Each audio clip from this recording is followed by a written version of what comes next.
Olá, eu sou Antônio Carlos Souza, Tom, sou psiquiatra clínico e sou psicodramatista. A medicina como um todo e a psiquiatria como parte da medicina, ela junta uma série de sinais e sintomas sob a forma de uma que nós denominamos de síndromes. Depois, quando nós temos ou uma causa etiológica, uma causa determinante, ou quando aquela síndrome ganha uma definição melhor e maior, nós passamos a chamar de doenças, no caso da medicina clínica, e de transtornos, no caso da psiquiatria.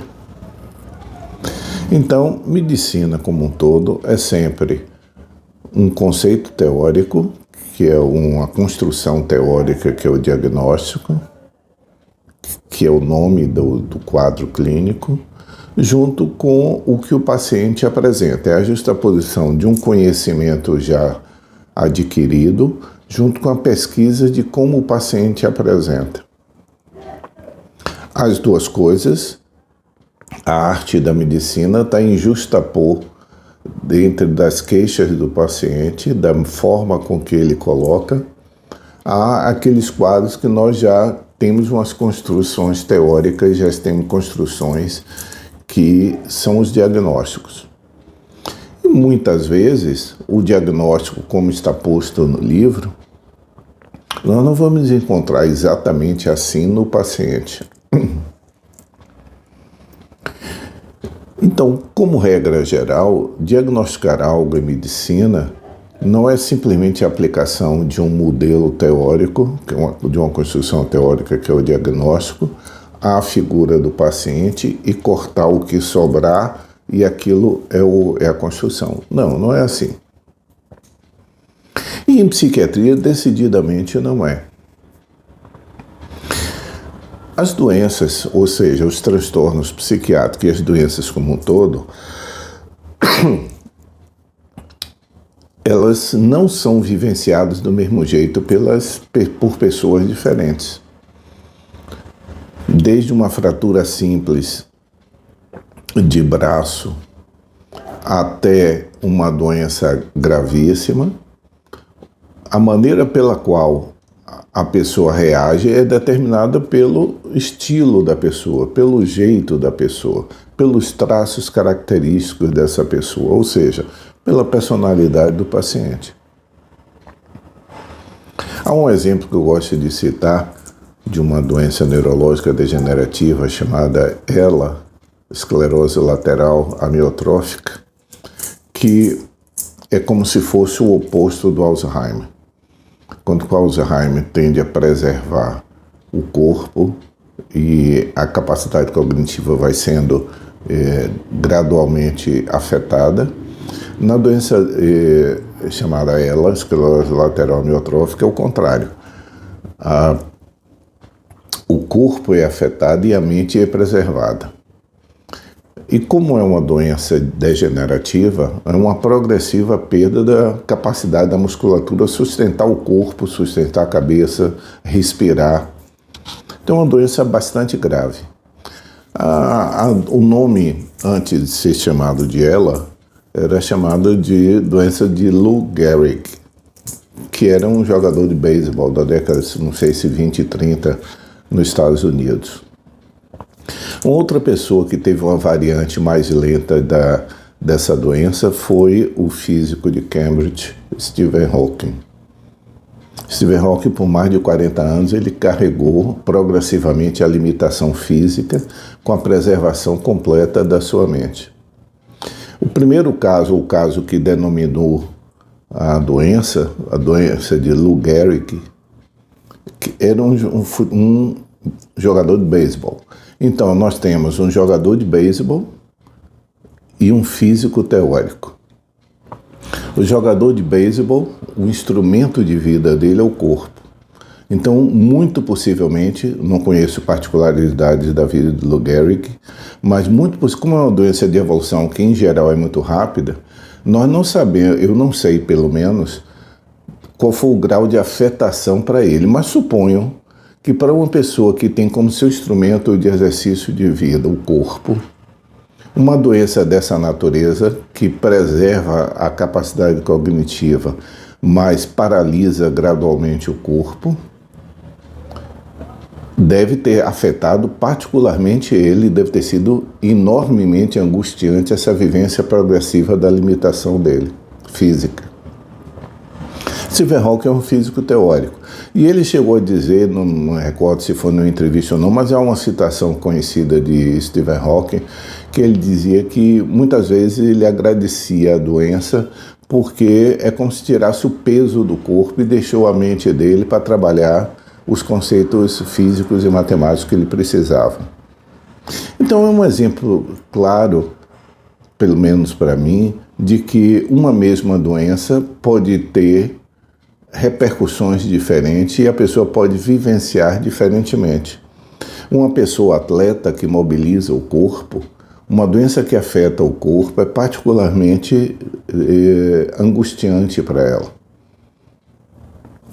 Enquanto que uma pessoa em que a vida mental é mais rica, o instrumento de trabalho deles são o aparelho cognitivo, qualquer afetação dessa capacidade é muito mais angustiante do que a limitação física, que é apenas ruim. Então, esse é um exemplo claro de que nós podemos aplicar o diagnóstico sobre o paciente, recortar o que falta e nós termos um tratamento. Não é assim.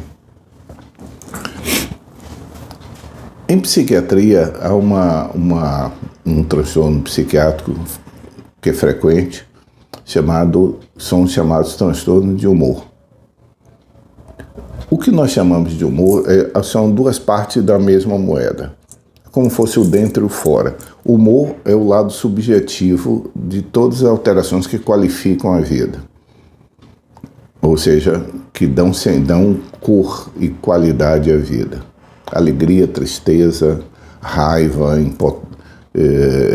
inveja, todas essas sensações fazem parte do humor. É o lado subjetivo. O lado externo é o que nós chamamos de afeto. Afeto não é, para a psiquiatria, afeto não é carinho, não é nesse sentido. É no sentido original do termo latino, afetar é tocar. Então, afeto é o lado dessa moeda que nós vemos, que atinge as outras pessoas. Então, por isso que a denominação do transtorno pode ser transtorno bipolar do humor ou pode ser transtorno afetivo bipolar. As duas coisas como se fosse o dentro e o fora da mesma situação.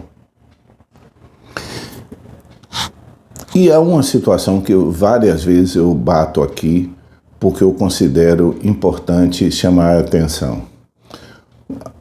De uma forma mais simples, o transtorno afetivo bipolar ou transtorno bipolar do humor, essas variações que são ao longo da vida, elas não são diuturnas, elas não são sinônimos de indecisão ou de pessoa que não consegue encontrar uma resposta ou de troca de opinião. Não é isso. Como as pessoas usam no dia a dia, você parece que é bipolar no sentido de você ser indeciso ou inconstante.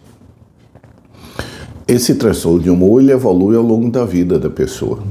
Às vezes com distâncias grandes no tempo entre as várias fases de alternância. Para ser chamado transtorno bipolar, é necessário que haja a fase depressiva, que é reconhecido geralmente pelo paciente e pelos familiares e circunstantes como algo que está acontecendo de ruim na vida dele, porque a sensação é de doença, o sentimento é de doença, a apresentação, o aspecto, tudo isso dá a todas as pessoas uma certa validação social do diagnóstico.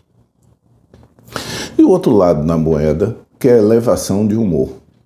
É aí que o bicho pega, porque a elevação de humor pode ser para o lado da euforia ou da irritabilidade, da euforia ou da disforia. E o resultado disso é que uma elevação grave, ou seja, particularmente notável do humor, é tão intensa e chama tanta atenção que não passa desapercebido pelos circunstantes. Mas o paciente não tem sentimento de doença. Porque se a depressão é eu estou mal, minha vida acabou, não tem um sentido, minha vida não tem sentido, eu não tenho dinheiro, eu não tenho futuro, eu estou fazendo uma simplificação. No lado da elevação de humor, seria exatamente a imagem especular disso. Eu sou ótimo, sou gostoso, eu sou dono do mundo, o sentimento é de expansão. Como o sentimento é de expansão, não tem nessa pessoa a sensação de que ele tem um problema para o qual ele deve buscar ajuda. O paciente deprimido, ele pode recorrer à ajuda porque ele sente que ele está mal. Faz parte do quadro dele sentir-se mal. Enquanto que a pessoa que tem uma elevação de humor, ela não vai procurar voluntariamente ajuda a priori, porque ela não sente. Pelo contrário, ela se sente mais brilhante, mais criativa, com maior capacidade, maior atividade física, maior potência de vida. Então ela não vai buscar ajuda, porque ela reconhece que está no estado bom, muito bom da vida dela. Quando é excessivo, quando é o quadro que nós chamamos de mania em psiquiatria, essa é a elevação bastante significativa do humor para o lado da euforia ou da irritabilidade, da disforia. A mania dificilmente passa desapercebido, porque a pessoa está muito fora do habitual. Mas a elevação mais discreta, que nós chamamos de hipomania, que não tem uma precisão de ABNT para a gente separar onde é hipomania e mania, mas é algo que é acima do normal da pessoa, mas não atingiu a gravidade da mania. É algo que fica aqui em uma zona cinzenta. Essa é sempre o quadro psiquiátrico mais difícil para ser diagnosticado, para ser levado ao consultório e ser reconhecido. Porque, sendo discreto, ele passa muito mais como se fosse alterações de comportamento. Então, se no lado da mania a pessoa pode ter uma desinibição sexual enorme, com promiscuidade sexual e envolvimentos múltiplos e bastante ostensivos, na hipomania isso pode se revelar apenas como uma pessoa um pouco mais sedutora, um pouco mais brilhante, ele está falando mais, ele está sendo um pouquinho mais inadequado, ele está dizendo verdades mais facilmente. É como o próprio paciente diz, né? Ele diz que ele está aproveitando, ele diz verdades. Por quê? Porque ele ainda tem um controle de algo, mas ele não tem o freio da inibição social que permite que a gente viva em grupo. Então, ele vira uma pessoa que impulsivamente fala, impulsivamente ele age, no nível um pouco mais discreto, bem mais discreto, que seria a mania. Então esse paciente, ele não busca voluntariamente ajuda, dificilmente os familiares reconhecem, mas vão se queixar do comportamento dele. E é exatamente aí que reside a dificuldade maior da psiquiatria. Porque um paciente deprimido, é possível se estabelecer um vínculo com ele, mesmo ele retraído, mas mesmo ele voltado para si. Mas um paciente hipomaníaco, ele está tão bem que para você estabelecer um vínculo terapêutico com ele, é preciso que o psiquiatra realmente dê nó em pingo d'água. Porque é isso que vai manter o tratamento. Porque quando ele sai pela porta fora, a única coisa que permanece quando um paciente psiquiátrico sai do consultório é o vínculo. É ele que sustenta a ele perguntar, ele dar a resposta, ele aceitar tratamento.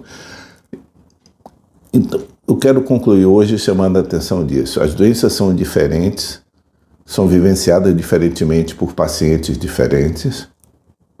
Os transtornos psiquiátricos são vivenciados diferentemente por pacientes diferentes. Depende muito do contexto que ele vive. Por isso que a psiquiatria, no resto da medicina toda é assim, mas na psiquiatria o instrumento principal do psiquiatra não são as ferramentas biológicas, mas sim a capacidade de estabelecer vínculo com o paciente, porque é isso que vai dar sustentação para o tratamento. Espero que haja sido útil essa digressão. Tchau.